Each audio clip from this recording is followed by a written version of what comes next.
What an experience to be on a public transit situation and witness somebody apparently learn that they have breast cancer in real time.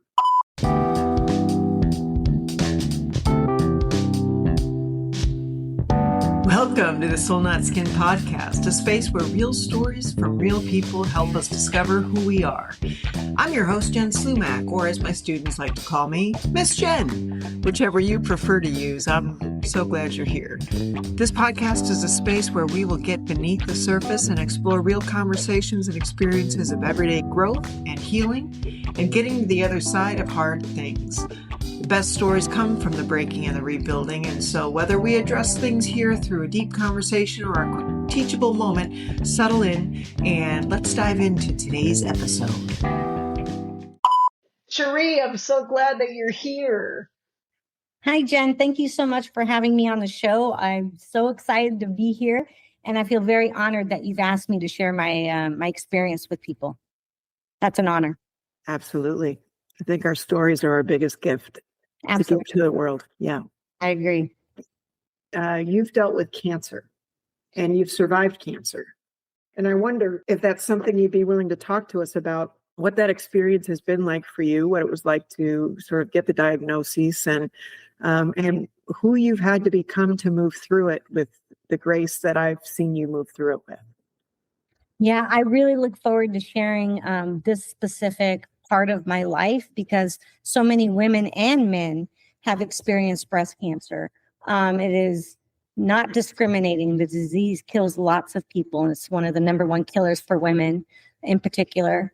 So I just want to say that last year, or actually 2024, the day before Christmas Eve, I received a call from Kaiser. And they said, hey, you had a mammogram recently and we flagged it. We'd like you to come in and do another mammogram that's a little bit more detailed.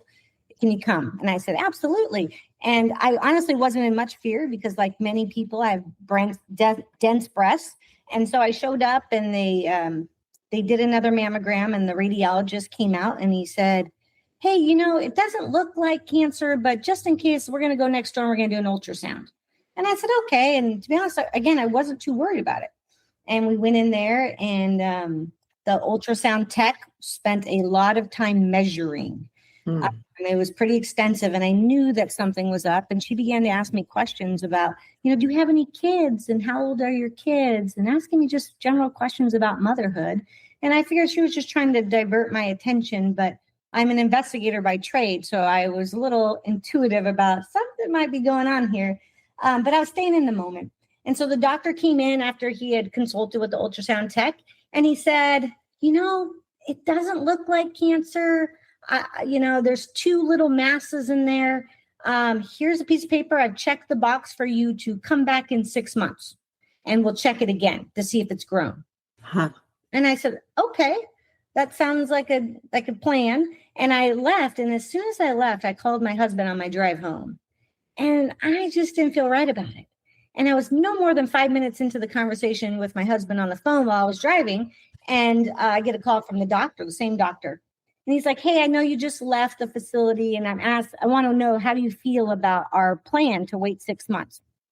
And I said, I'm so glad you called me because I was going to call you back. I'm actually not okay with that. Would it be possible to just go ahead and do a biopsy now rather than wait, just to be safe? Because you don't know me, but I have an amazing life. And I have these two beautiful children who are, only 12 years old. And I'd really like to stick around as long as possible. So let's just be cautious. And he said, no problem. So I was back there 2 weeks later getting a biopsy. And that doctor who performed the biopsy said, it doesn't look or move like cancer. I'm pretty sure that it's not cancer, but don't quote me on it. Wait for the pathology report. Wow. I was like, cool, that's awesome. Glad to hear it. So I wasn't worried about it. I had sort of let go and in fact had even forgotten that this pathology was being processed. And so one day I get the call and I'm on BART and I'm on the train. It's pretty loud and I'm at Civic Center about to go through the tube. And the Kaiser lady said, hey, I got pathology reports back. It sounds loud. Would you like to call me back? And I said, no problem at all. And the phone call started to cut in and out. Oh, no. Jeez. Perfect timing. Yeah. And all I heard was, you need to blank, blank, blank, blank, blank, cancer, blank, blank. I'm so sorry. Oh, my goodness. And I'm on a packed train, right? Rush hour, San Francisco, heading back to the East Bay. And when I finally had like taken a deep breath and I said, I'm so sorry. Can you hear me? She said, yes, I can hear you clearly. I said, did you just tell me I have breast cancer? And she's like, yes, I'm so sorry. And when I repeated, when I said, did you just tell me I have breast cancer? All these people on the train like could hear me, right? So they, Sure. and they're looking at me and people looked really shocked and concerned. And I said, okay, what do I do now? And she's like, somebody will call you in the next 24 hours. You'll be set for surgery. And it just started happening so fast, right? I said, Wow.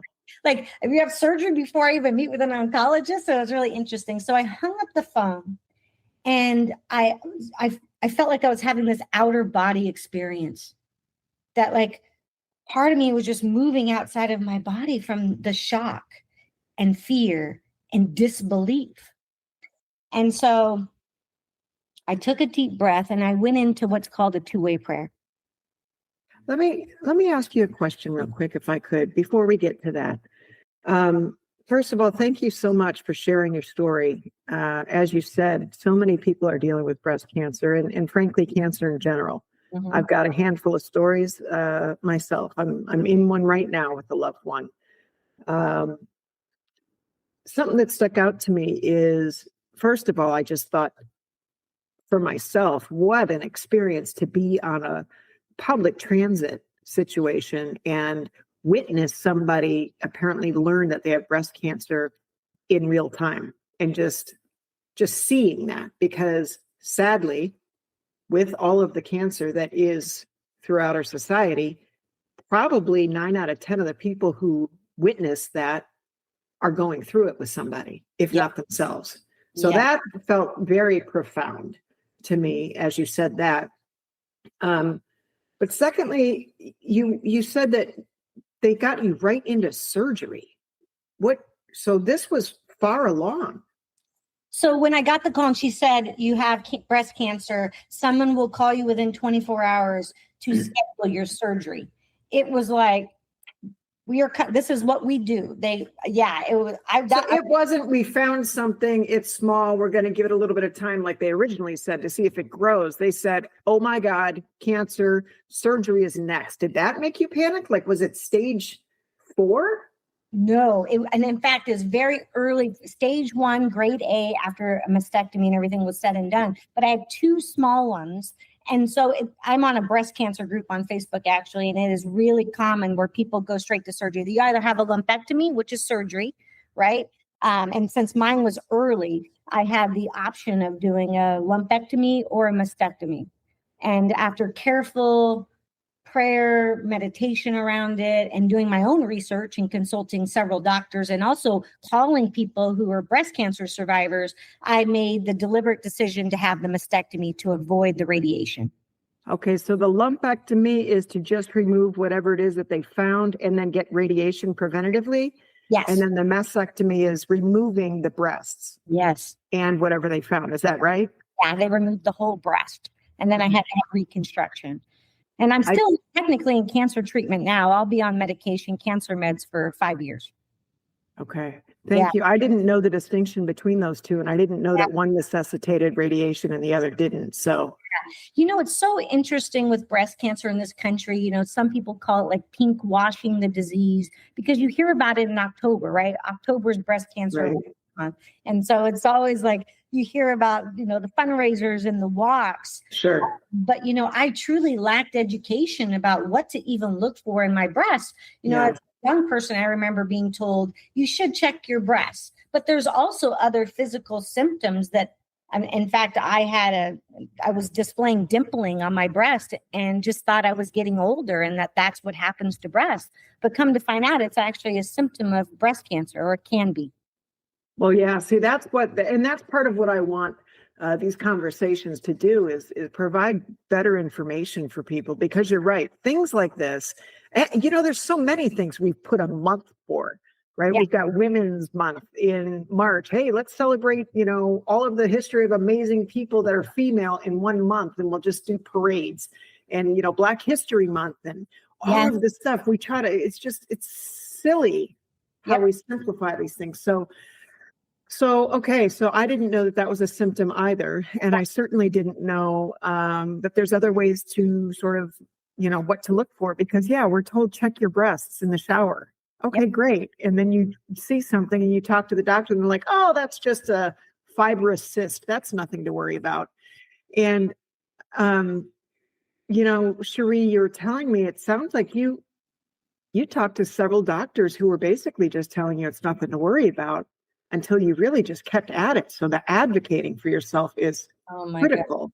And people don't always have the capacity to do that. Yes. Yeah. And, prior to that, I had some other, issues with migraines and learning how to advocate and find your voice. And I think there's a way to be a fierce advocate without, being manic about it or, confrontational. That it's okay to say, you know what, like, I don't want to wait the 6 months. I would like the testing. Or, even when I was trying to make my decision about whether or not I was going to have my breast taken. I mean, these are big, it's a body part. And,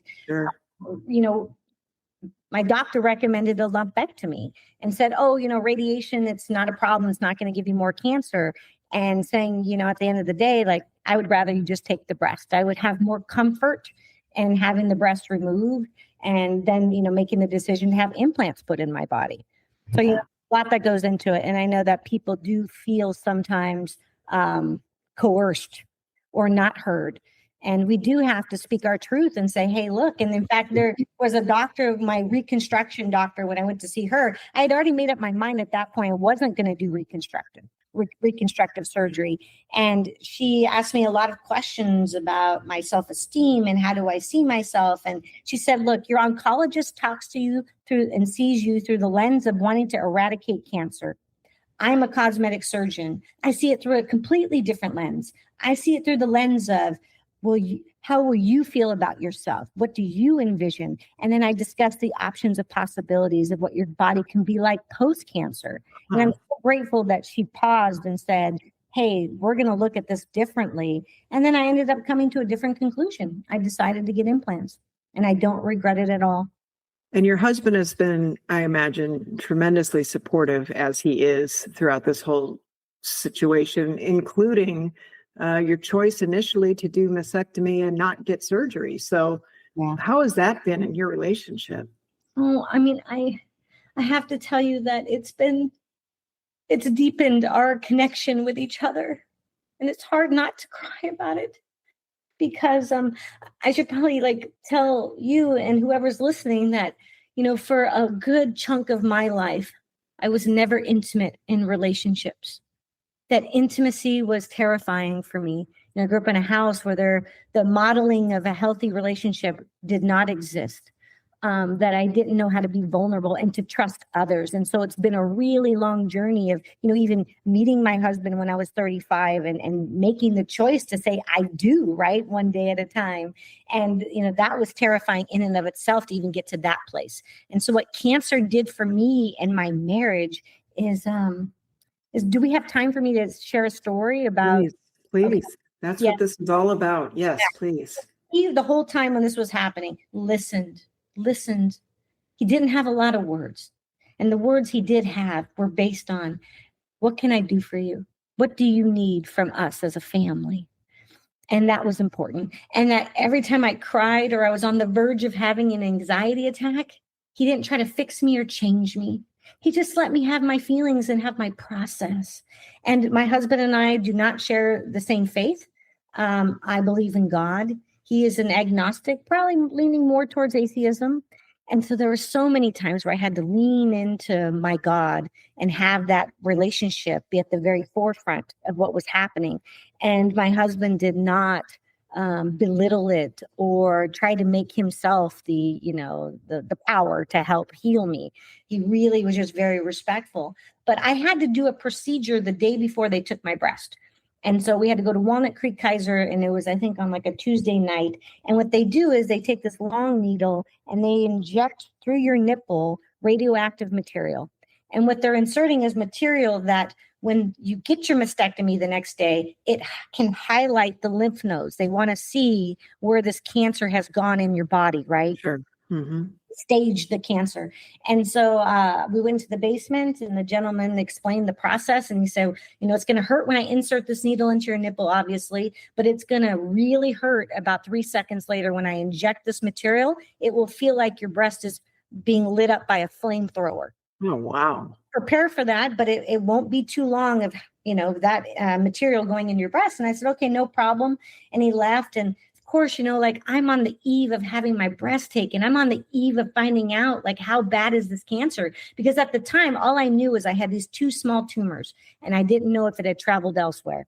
Right. So I got undressed, and I'm on the table, and I am, Jen, I'm literally shaking like a leaf, and Sure. I'm terrified. And I looked at my husband and I said, I'm so afraid of what's happening, what's to come. I said, I think I'm going to have an anxiety attack. I need to breathe for a moment. And he held my hand. And I said, do you think you can see if you can get Spotify on your phone, right? Kaiser has good Wi-Fi, by the way. He's in the basement. He logged in to Spotify. And I said, can you pull up a song by Bob Dylan called Boots of Spanish Leather? Mm. And he pulled it up because music calms me. It's the way I connect to God. And so the gentleman came back in, and we're playing this music. And I said, sir, I'm really struggling right now. Is it okay if we listen to music while you do this procedure? Would you be able to do your job despite the music playing? And I said, it would really calm me. And he's like, oh yeah, absolutely. No problem. And so I laid on the table, and the technician was on the right with the needle, and my husband was on my left side, and he was holding my hand, and my husband was staring deep into my eyes as I started to say the serenity prayer out loud. And I was listening to Bob Dylan, and I was staring at my husband, and I had never felt so vulnerable in my adult life than I did in that very moment. And I had this man who I just know and I love and I trust. And I felt completely just consumed by love. And I felt safe. And I just knew that I was going to get through it with him by my side. It's incredible. It was incredible. And after that, procedure was like, I feel completely connected to my spouse in a way that I had not experienced prior to getting sick. Listen, I have to tell you, first of all, what a beautiful story. Thank you for sharing that with us. And what a scary story to be laying that vulnerably on a table and not knowing what's coming next. And I have to tell you that you're an anomaly. You and your husband are something special, because I guarantee you, I don't actually have data, but I'm assuming, and so maybe I shouldn't guarantee, but I would suspect that a very large portion of partnerships are not capable of doing what you just described, or would not think themselves capable, maybe. Your advocacy for yourself, your requesting of music, you're knowing yourself well enough to know that music would help. Yeah. His love for you with not having words, but knowing presence mattered, and knowing holding your hand mattered. And I even had a moment when you were telling your story where I was thinking, boy, I think some people would be like, you can't listen to music in here. We're in a doctor's office. You know what I mean? And not meaning anything bad, but it's kind of how we behave when we maybe don't know ourselves, or when we're embarrassed, or we don't want people to think something of us. And so in an effort to protect the two of you and what the doctor might think of you, somebody could say something like that. But it doesn't sound like any of that happened. So I just celebrate you and your husband for being what appears to me anyway, and I'm sure that there's a shit show from time to time, but I just want to celebrate both of you for just maybe your emotional intelligence, or your just maturity in that moment in particular. I just think that's beautiful. And God forbid I ever find myself as a spouse or as a patient in that situation. I pray that I might behave as well as you just described. Thank you. I appreciate that. And what the other thing I learned from this experience is that we rise to the occasion. Yeah. Sometimes I think we surprise ourselves, right? How many times do we like doubt our ability to get through things? And then we go through them. And, one of my favorite quotes from somebody who no longer is alive, he used to say, God lives on the razor's edge of whatever it is I'm trying to be. Mm-hmm. And I love that because, right, the razor implies there's cuts and bleeding and it's painful and it's hard. But I've been around, on the earth long enough to know, to develop some wisdom that, oh my God, this is a really, really tough time, but we are going to get through it. It is not I am going to get through it, that I have to be vulnerable and depend sometimes on other people and ask for what I want and I need. My parents had a radically different experience going through the cancer diagnoses. They were really upset and very emotional and angry and in a lot of fear because I'm their baby, right? I mean, there's probably nothing worse than losing your own child, I would argue. And my dad, anytime I started to cry, he would try to change my behavior. Well, why are you crying? You need to do this. Went into fix it mode, right? And I was like, Dad, it's okay. It's okay. In fact, I most recently was at my parents' house about a month ago. So I'm how many months post-cancer? March, I had the mastectomy. So I'm like 8 or 9 months. And I've been thinking a lot about recurrence. Is it going to come back and get me? That's a whole thing that all people who have had cancer experience, right? It's a lot of anxiety around that. And so I was visiting my folks in my childhood house and my dad was in his office. And I said, hey, I'm thinking about buying more life insurance. And my dad's like, well, what do you need that for? I said, well, reoccurrence rates are pretty high. And so there's a possibility. And I just want to make sure that my family is provided for. And my dad nearly lost his shit. Sure. Yeah. Out of his chair. And he's like, well, that's ridiculous. You shouldn't be thinking about that. And you're not going anywhere. And I could see him just getting angry and tense and in fear. And I said, Dad, it's okay. And he's like, no, it's not okay. And there was this part of me, Jen, that, hearing his criticism and his anger towards me, even bringing this up with him, that the old me wanted to get my keys and just say, goodbye, I'll see you later and go home to protect myself. Sure. But once again, I closed my eyes and I went inside and I started to do a two-way prayer. And out of it, my higher power revealed to me in that moment, your dad is not criticizing you because of who you are and the choices you're making. Your dad's terrified he's going to lose his little girl. That's right. And so I opened my eyes back up and I looked at my dad and I just grabbed him by his shoulders and pulled him to my chest and held him in a bear hug and started to cry. And I whispered in his ear, I said, Dad, it's okay. Yeah. Okay to be afraid. You're my dad, and I know you love me more than anyone in the world, and I can't imagine the fear you must feel with your daughter and the idea of that she may not make it. And I said, I'm not afraid to die. I just want to make sure that my family is going to be provided for in my absence, and that I'm scared too, and it's okay to be scared together. I love you. I love you so much. What was his response to that? And my dad went from this frozen stick of butter, right? Just solid and unmovable. So he softened. He became this soft butter that just, I could feel his body just change.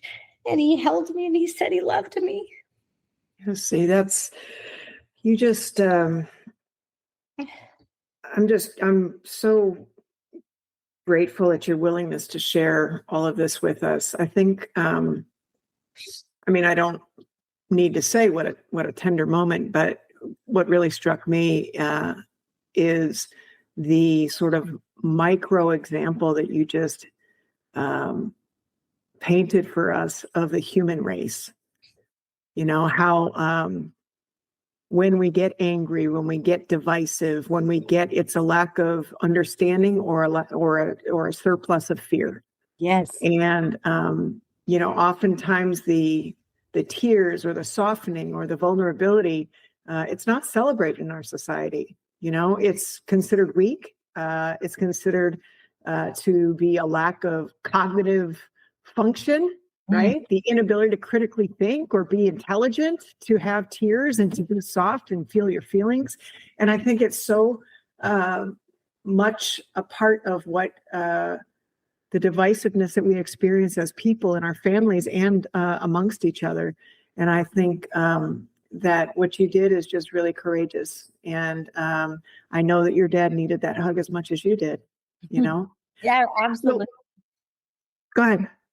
No, I just was thinking about, the generational gap too, right? That he's from a generation that you don't feel feelings unless they're quote Absolutely. ones, right? And to push that stuff away, and that when growing up, I used to hear the word weak a lot, right? That's Yeah. weak. And, I think about my 2 12-year-old little boys who are being modeled behavior that, my husband, we all cry, and that it's okay. And that there's this like expulsion of anxiety and fear with those tears, and that it should be embraced. But, like my dad's probably never going to be comfortable with Sure. crying and that vulnerability. But the important part for me was to recognize and to have the wisdom that he's just in a lot of fear. Yeah. And doesn't have the ability to articulate that or even feel it. And he is who he is, and that's okay. That's right. That's right. All right, Sheree. So thank you for allowing me to take us in that sort of what my wife would call side quest. Let's talk about, we all need to find the things or the people that will get us through these types of situations. Now, you mentioned that you do have faith in God and your husband doesn't necessarily, but that you're able to sort of respect each other's situations and belief systems. You also mentioned something called two-way prayer. Can you tell us a little what that is, how you use it, and how it helped you? Sure. A couple of years ago, I have a colleague who has her own spiritual journey, and she had come across this two-way prayer tool.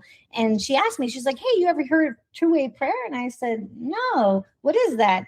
And she said, "Well, it's a tool that some folks across the world are using." And she sent me a website. There's a guy named Father Bill W. who lives in Texas, I believe, in Austin. And he has kind of dug up this tool, so to speak, because it existed a long time ago. People were using it and practicing it, and it's kind of a forgotten tool. And so he came across it in some archives and decided to write a book about it. There's a two-way prayer book out there on Amazon, and he has a whole website dedicated and a video with the history of it and how to do it. And so I studied that video a few times, and essentially what we do, you get a blank notebook like I have here in front of me. I have a couple of them that are now filled up. But the process is I sit down in a place that I usually don't sit. You wouldn't sit in the TV chair, or you wouldn't sit at your desk. Those are familiar places where you do other things, but to find a comfortable new environment to sit. And I begin by quieting my mind to the best that I can and going inward. And I think about, what do I want to tell my higher power today? And so I open up that notebook and I begin by writing to my higher power, kind of a note, if you will. And then I get my phone and I usually set it for 15 or 20 minutes. And I go back into meditation. And then I'm waiting to hear from my higher power, my God. And that process has been the most transformative journey that I think I have had in a very, very long time. It now has become a daily practice. So much so, as you heard, me talk earlier, the stories of, my father and, discovering I had breast cancer and doing the two-way prayer, that now it's just not about sitting in the morning and doing this connection with God, but it has now become this God consciousness that I carry throughout the day. So if I have conflict with others, or if I feel stuck or trapped or overwhelmed, I stop wherever I'm at, whether I'm on BART, right? Or if I have to pull over, that I go into this meditative session and wait for my higher power to talk to me. What is the knowledge? What does my higher power want me to do today? Or what obstacle I have? What words would my higher power speak to me? And I got to be honest, when I first started doing this, I was like, well, how the heck do I know that this is coming from my higher power or my God? And it's not coming from me or my ego or, Yeah, I was going to ask about that. How do you know what you're hearing isn't just, Yeah, got all these personalities. Hey, go shopping. That'll make you feel better. Well, God told me. Yeah. Exactly. And that's a reasonable question, right? Sure. Uh-huh. And so the way Father Bill described it, and I think it's just the best way to respond to that question, is he said, well, you're never going to know for sure. But what I would like to believe is that whatever source that is coming from in my mind or my heart, that it is coming from the best places of who I am. Mm. And that makes sense. And it's just been my experience in doing this, that as I write what I perceive as my higher power talking to me, that it is filled with gentleness and acceptance and love and forgiveness and all-knowingness, right? And so I don't know, but I do know that it has directed me in ways and helped me get through things that I otherwise probably would have struggled more deeply at. And I have my two-way prayer books, and if you don't mind, would you be open to me sharing maybe one or two? No, I'd be more than happy to listen to that. All right. I have one that was written on January 24th, 2025. And I said, this was me writing to my higher power. So this is how we begin it. After being quiet for a few minutes, what the words came to me. I wrote, I feel the nervous energy building inside of me today. Please help me move towards acceptance. Yesterday, when my hands turned bright red, I went into so much fear. Every email I get regarding blood work is like a strike from lightning. Why can't I let go? I love you, God. I trust you. I want to be free of this self-centered or self-created prison. And my higher power responded to me. It said, my love, there is no greater punisher than fear. It eats away at your spiritual foundation. It is the gray that displeases you. You prefer the comfort of white or black, the knowing. You seek me most when times are gray. Try to love all of the colors as if it were a rainbow or as if you were blind. See nothing but me, holding and loving you as if you were a child. Break free of your self-imprisonment and find me in the open air. Fly with me. Do it now. It is a choice, just like the 3rd steps and the 7th step. I love you. Again, I celebrate your capacity to just sort of be this self-aware and just, open and vulnerable. I want to say, I know you. Folks who are listening don't know you. And I am really moved by the stories that you're telling me today, because I'll have our audience know that, while I've heard you cry a few times, you're speaking about God, you're speaking about prayer and meditation. And these are things that we tend to, in our world, either keep private or not talk about or not exercise.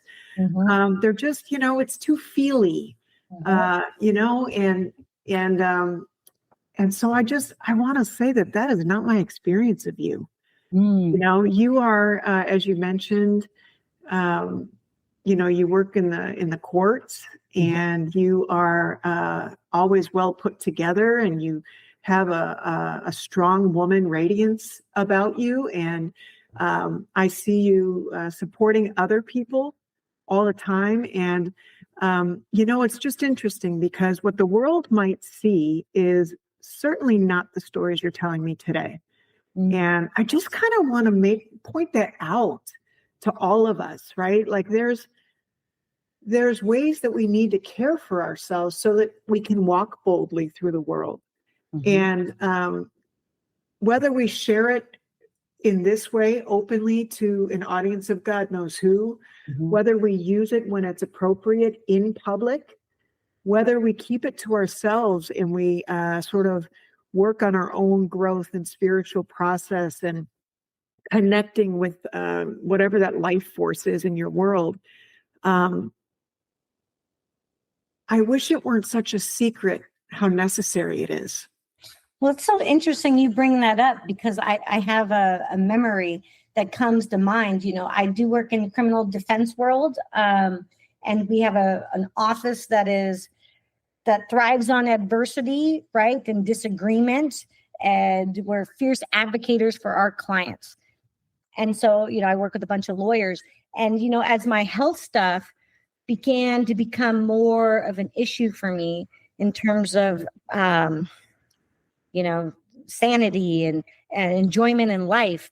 How do I wake up with migraines and, take care of myself? And, I've struggled in the past with workaholism, right? Just feeling that I have to show up. I have to go to work no matter what. I mean, we're talking like, dislocated my shoulder in the morning and it went back into socket. And I think I'm okay to go back to work. And, a big thing at the office about showing up no matter what, right? And sometimes people have compromised their health around that.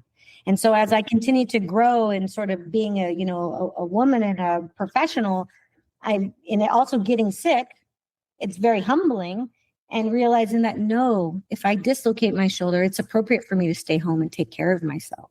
Yeah. And so I called a meeting with management, and I had about 4 HR people there and the big boss. And I, received a note from a doctor about accommodations for, at that time, I was having a lot of migraines and they were not under control yet. And so I was discussing this with her, sort of what that would look like. And, there's also legal stuff that comes into play as well, and people get touchy about that. And so at one point, she was definitely pushing back about one of the accommodations that was recommended by my doctor. And she was getting very agitated. And I said, can I just have a moment? And she said, sure. And so I closed my eyes in a meeting with like 4 or 5 people, and I went into the 2-way prayer because I felt that I was going to be very reactive in my response to her, and that it wasn't going to be appropriate, and that it was going to come from a place of fear and a place of hurt and a place of anger. And so I knew if I just have a moment to connect with my God and see what comes out, that it would probably be better doing it that way than any other way. So she's like, sure, no problem. So I sit there, I close my eyes, and I'm going into this 2-way prayer. And I'm sure everyone's staring at me. And you would think maybe like 10 seconds, right, Jen? Like a normal person, let's give me a moment. Yeah, no, I probably was doing that for like 2 minutes. It was wrong that my boss said, we can have another meeting and we don't have to like figure it out right now. And awesome. I said, I'm almost there. And when I closed my eyes and I went to God in that 2-way prayer, God was showing me images of me with my shoulder, having migraines, throwing up and mixing bull buckets and forcing myself to go to work. And my higher power, my God was telling me, I don't want you to do this to yourself anymore. It's okay to let go. Maybe you need to go find another job, Sheree Marie. I love you. Love yourself. And I opened my eyes and I slowly turned and looked at my boss. And I said, you know what? I think that what's happening with my body and my health and the expectation at work and sort of, your desires, that this may not be a good fit anymore. And I just took a deep breath and I said those words, not to try to manipulate or to get my way or to shut her down, just speaking the truth, right? And she looked at me and said, oh, no. Like, let's not go there. We're going to figure something out. It was a complete shift in her response to me advocating for myself. And so all these examples, they're cumulative now, but I think they're on point about how we can now just incorporate this. And now I just have no shame about people knowing I have a relationship with this God that protects me and serves me in every single problem that I have. Yeah. That's incredible. Yeah, we can totally be open about it, I think, at least for me. Incredible. I know you have another one that you wanted to share with us, and I would love to do that next. I have to bring to the surface something that often happens for me when I hear these kinds of stories. Is, I think of your clients, or I think of the people that I worked with. I taught in the jails for many years, and I think about my students, and I think about, are these tools available to them? Are they in socioeconomic situations that would allow them to say, I have to call in sick today? I mean, there's a level of, I just think how these things have to be used differently in different places, right? Not everybody can say this might not be a good fit to their boss because their kids will starve. Mm-hmm. You know what I mean? Yes. So it's really interesting to sort of see the power of self-advocacy while honoring the privilege of it. Mm-hmm. You know what I mean? Yes. That said, I have seen students of mine who do not have necessarily the ability to say something like that because they need whatever job they have. Yes. I have seen them practice this with their employers. I have seen people who you would think don't want to risk their situations that are pretty good situations in a pretty bad place. I have seen them say the things that you would think they shouldn't say. Mm-hmm. And I remember actually asking a student once, I said, because he told a deputy what he needed. Mm-hmm. And he wasn't confrontational. He wasn't anything. The deputy said one thing and he said respectfully, I need this. And the deputy was like, are you talking back to me? And he said, no, sir, I need this for myself. And I saw him doing it. And so I asked him the next day, I said, what were you thinking? And he said, Miss Jen, how much worse can it get? Oh. What do I have to lose? Yeah. He said, I know what I need. I'm going to ask for it. If he says no, then I'm as miserable as I am. Right. And he said, but what happened instead was his relationship with the deputy changed. Right. And there was a different kind of sort of candor between them. Now, I'm not suggesting that people, talk back and everything will be better. Right. I mean, you got to read the room, you got to feel it out, and you got to truly know who you are and know that this situation is not bigger than the God that you serve. Right. If you do, right, the God that you serve might be just the energy of good. It might not even be something that you call God. But I'm saying, like, keeping it in perspective and making the right choice in the moment is critical. But your story is really powerful. And anyhow, enough out of me. Let me hear let's share with us, if you would, the second experience of this prayer that you'd like to share with us. Let me see. I'm just going to grab one.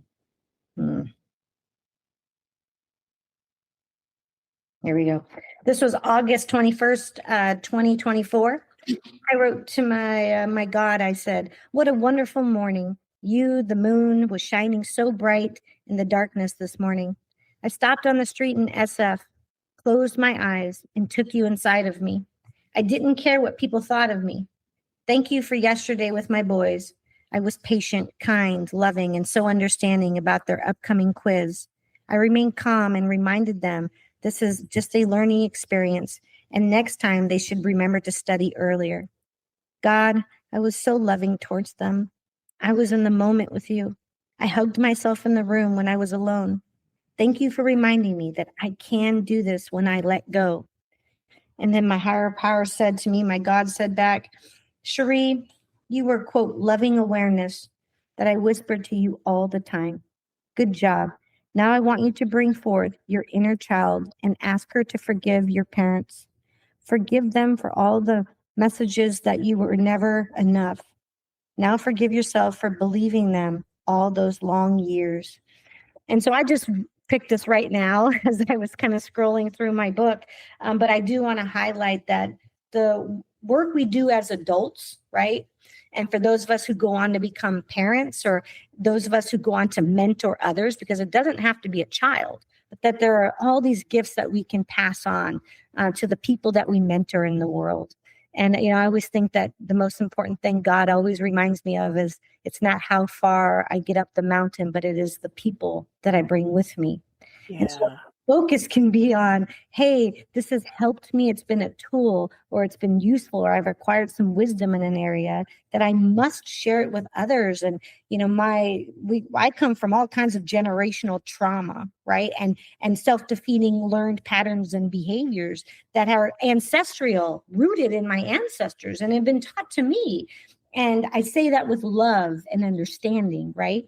And that as an adult today, in seeking and trying to do work to better myself, I now see this reflected in my children, that I have kids who can advocate for themselves, like we were talking about earlier, right?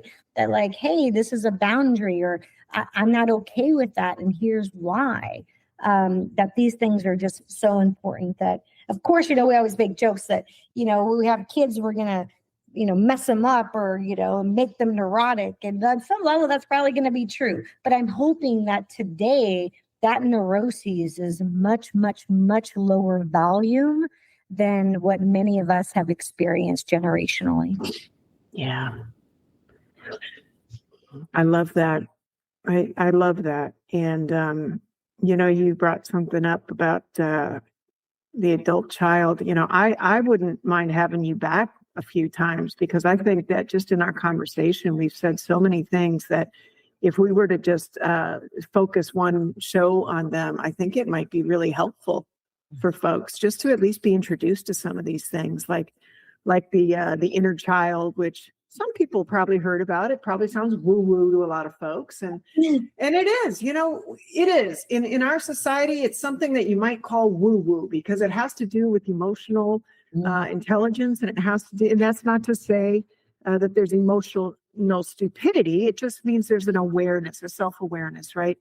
And there's a lot of tools that have been therapeutically proven to be impactful and effective in treating trauma, in treating folks who grew up in dysfunctional homes, whether that was a parent who was incarcerated, a parent or two that had mental health issues, somebody who was in addiction, kids who were abandoned, kids who have been, God forbid, molested. Like there's so many things that have come forth in terms of therapeutic modalities to help people move through those things and get to a place of a new kind of freedom within themselves. And if that sounds woo-woo, it is. You know what? Because when you're on the other side of the trauma, there's a little bit of woo, woo. You know what I mean?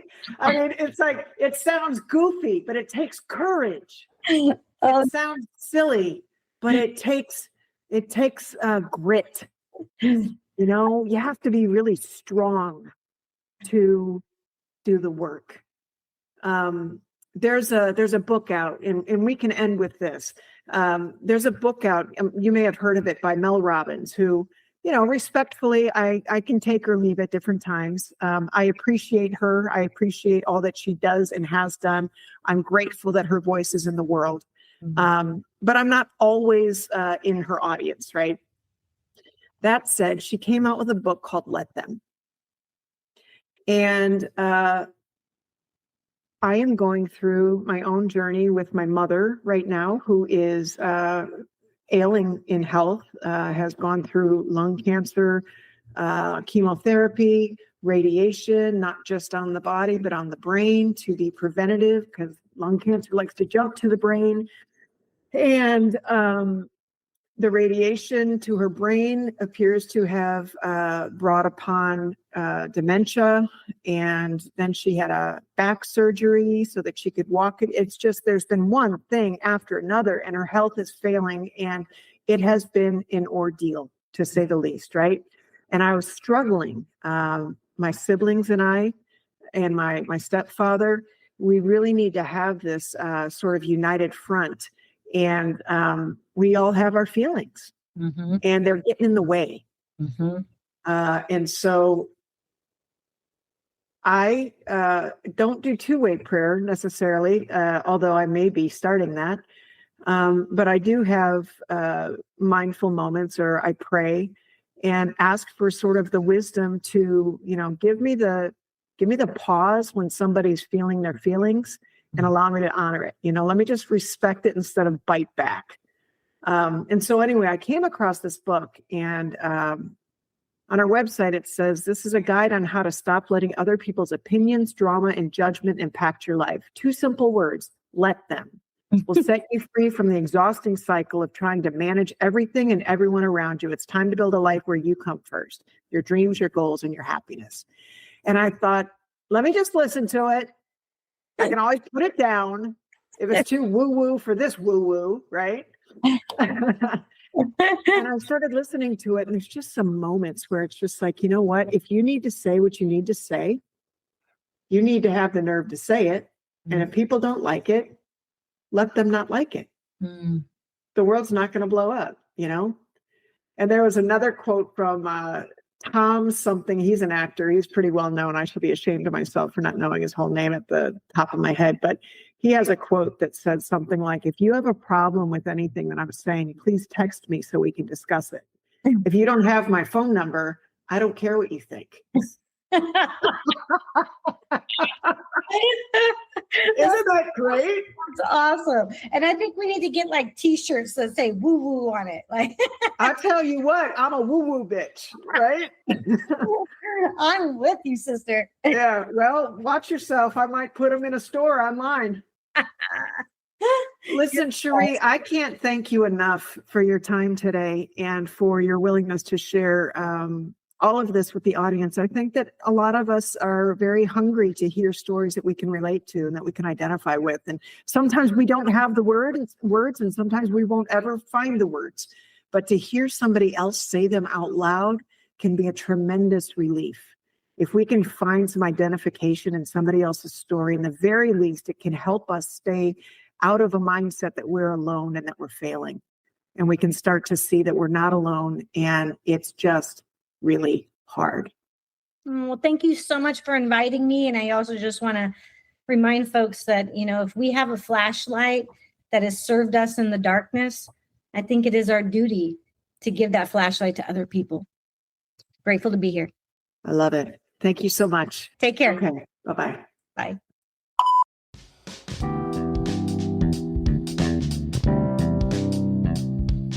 If this conversation sparked something for you, or if you want to dive deeper, head over to jenslumac.com, where you can join our community waitlist, enjoy our evolving space, or grab a copy of the book that started everything, Soul Not Skin. I hope you'll pull up a chair next time to hang out with us again. We're figuring out this world and ourselves at the exact same time, growing as we listen to the stories of others. Let's keep getting to know each other. I mean, after all, we are in this together. We'll see you next time.